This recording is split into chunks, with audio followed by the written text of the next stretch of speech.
Halo sahabat sejarah, kita berjumpa lagi. Salam sehat, salam sejahtera bagi kita semua. Puji dan syukur kita panjatkan kepada Tuhan yang Maha Esa, karena pada kesempatan ini kita bisa bertemu kembali dalam keadaan yang sehat dan tidak kurang suatu apapun. Pada kesempatan ini kita akan membahas mengenai pembabakan sejarah berdasarkan geologi. Semoga dengan video ini kalian menjadi semakin memahami tentang materi yang berkaitan dengan sejarah, terutama dalam pembabakan sejarah berdasarkan geologi. Apabila ada yang penting, silahkan dicatat, atau apabila ada yang baru, silahkan dicatat. Mengenai pembabakan sejarah berdasarkan geologi, nanti kita akan membahas beberapa zaman. Di antaranya nanti ada zaman Arkaikum, kemudian zaman Paleozoikum, zaman Mesozoikum, dan zaman Neozoikum. Mari kita mulai. Bumi kita, kalau dilihat dari umurnya, sekitar 4.570 juta tahun. Hal ini bisa diketahui dengan penanggalan radiometri.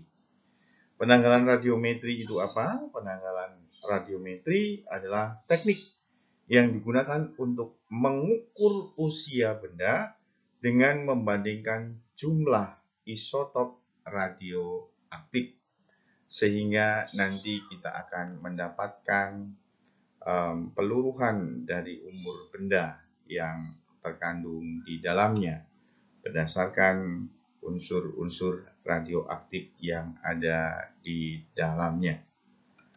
Kemudian, waktu geologi bumi disusun menjadi beberapa unit menurut peristiwa yang terjadi pada tiap periodenya. Nanti periode-periode yang saya sebutkan tadi, Arkaikum, Paleozoikum, Mesozoikum, dan Neozoikum, ini didasarkan pada peristiwa yang terjadi pada zaman tersebut. Dan masing-masing zaman pada skala waktu ditandai dengan peristiwa geologi atau paleontologi. Paleontologi ini adalah sebuah ilmu atau satu ilmu yang mempelajari tentang prasejarah. Nanti di dalamnya akan dipelajari mengenai fosil-fosil dan kebudayaan-kebudayaan pada masa prasejarah. Pada masa yang pertama, yaitu zaman Asoikum atau disebut juga dengan zaman Arkaikum, ini keadaan bumi bisa digambarkan seperti terlihat di dalam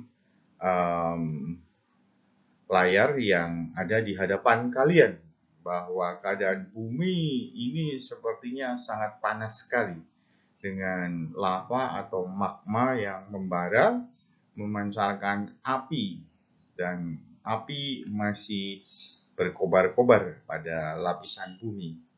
Karena memang pada zaman Arkaikum, lapisan kerak bumi baru mengalami pembentukan. Pada zaman Arkaikum ini berlangsung sekitar 2.500 juta sampai dengan 1.250 juta tahun yang lalu. Karena keadaan bumi masih begitu panas, masih begitu banyak api, suhunya sangat tinggi sekali, maka nanti keadaan bumi belumlah stabil, dan tentunya tanda-tanda kehidupan pada zaman Arkaikum atau zaman Asoikum ini belum ada. Berikutnya adalah zaman Paleozoikum. Keadaan Paleozoikum atau keadaan zaman Paleozoikum bisa dilihat secara sederhana dari gambar yang terpampang di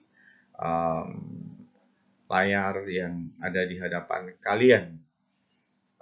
Kehidupannya masih berupa berupa ubur-ubur dan jenis-jenis ikan yang tidak kita ketahui jenisnya, tetapi sepertinya ini ikan-ikan purba. Zaman Paleozoikum ini berlangsung sekitar 340 juta tahun. Keadaan bumi belum stabil, masih berubah-ubah, curah hujannya sangat tinggi sekali. Namun begitu, pada zaman Paleozoikum sudah ada tanda-tanda kehidupan. Zaman Paleozoikum terbagi dalam beberapa zaman. Yang pertama adalah zaman Kambrium.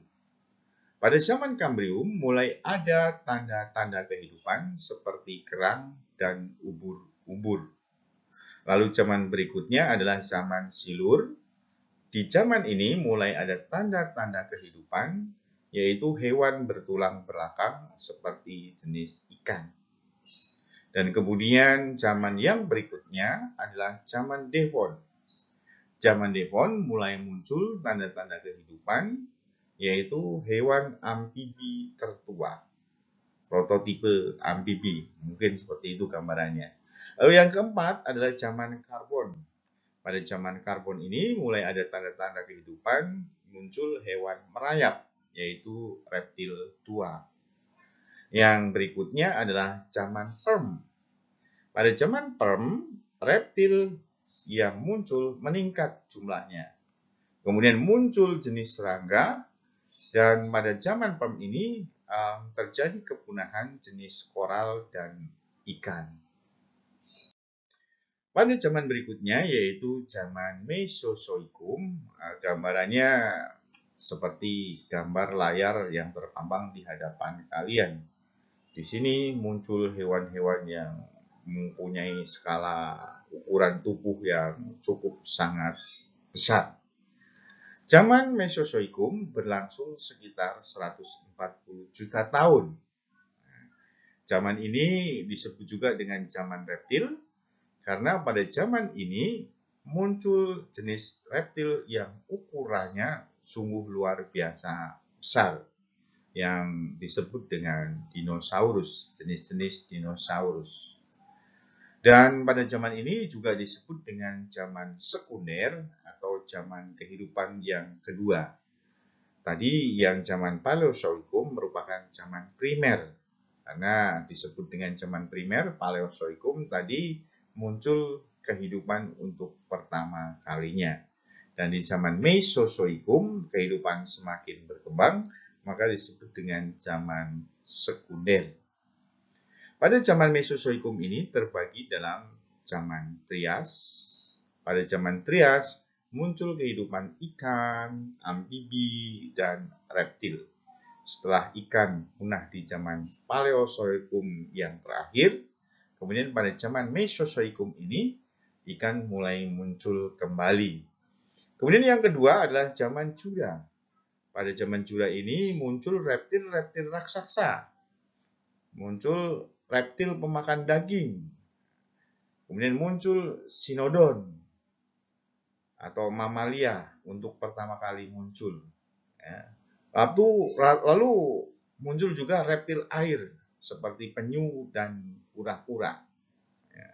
Reptil raksasa yang muncul, ya seperti yang saya katakan tadi di awal, adalah jenis-jenis dinosaurus yang jumlahnya ada banyak sekali.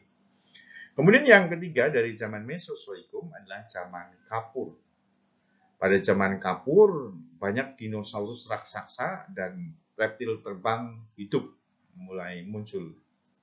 Kemudian burung sejati, Archaeopterygia, seperti pada gambar ini, mulai muncul. Dan kemudian juga jenis buaya mulai berkembang. Berikutnya pada zaman Neozoikum. Zaman Neozoikum berlangsung sekitar 65 juta tahun yang lalu. Mamalia dan tumbuhan berbiji pada zaman ini mulai berkembang. Zaman Neozoikum juga dikatakan sebagai zaman baru karena nanti pada masa ini akan muncul kehidupan-kehidupan yang lebih berkembang lagi. Zaman Neozoikum terbagi atas yang pertama zaman tersier. Zaman ini merupakan perkembangan jenis mamalia semakin berkembang.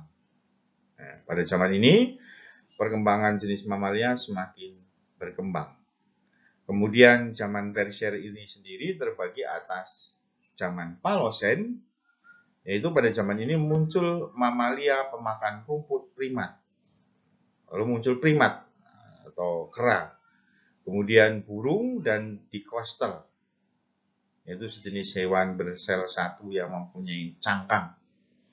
Kemudian pada masa ini air laut mulai surut dan terjadi hujan meteorit. Mohon maaf ralat, dikoster ini sejenis reptil yang unik yang nanti oleh para ahli dikatakan sebagai cikal bakal manusia menurut teori evolusi. Kemudian yang kedua adalah zaman Eocene. Pada zaman Eocene ini mulai muncul kuda, kemudian binatang pengerat, unta, badak, burung-burung raksasa. Kemudian yang keempat adalah zaman Miocene. Zaman Miocene ini merupakan zaman di mana mulai muncul lembu, kemudian domba, dan monyet. Yang terakhir dari zaman tersier adalah zaman Pleocene. Pada zaman Pleocene mulai muncul moluska dan Foraminifera. Ya, Foraminifera ini merupakan hewan bersel satu yang memiliki cangkang kapur. Seperti itu. Berikutnya dari zaman Neozoikum yang kedua adalah zaman Kuarter. Zaman Kuarter ini berlangsung sekitar 1,7 juta tahun. Nah, zaman Kuarter ini terbagi atas zaman Pleistocene dan zaman Holocene. Pada masa Pleistocene, zaman ini terjadi lapisan es yang menyelimuti beberapa tempat di bumi, yaitu Eropa, kemudian Amerika bagian utara, Asia bagian utara, pegunungan Alpen, dan kemudian pegunungan Himalaya. Kemudian pada zaman ini juga terjadi zaman interglasial.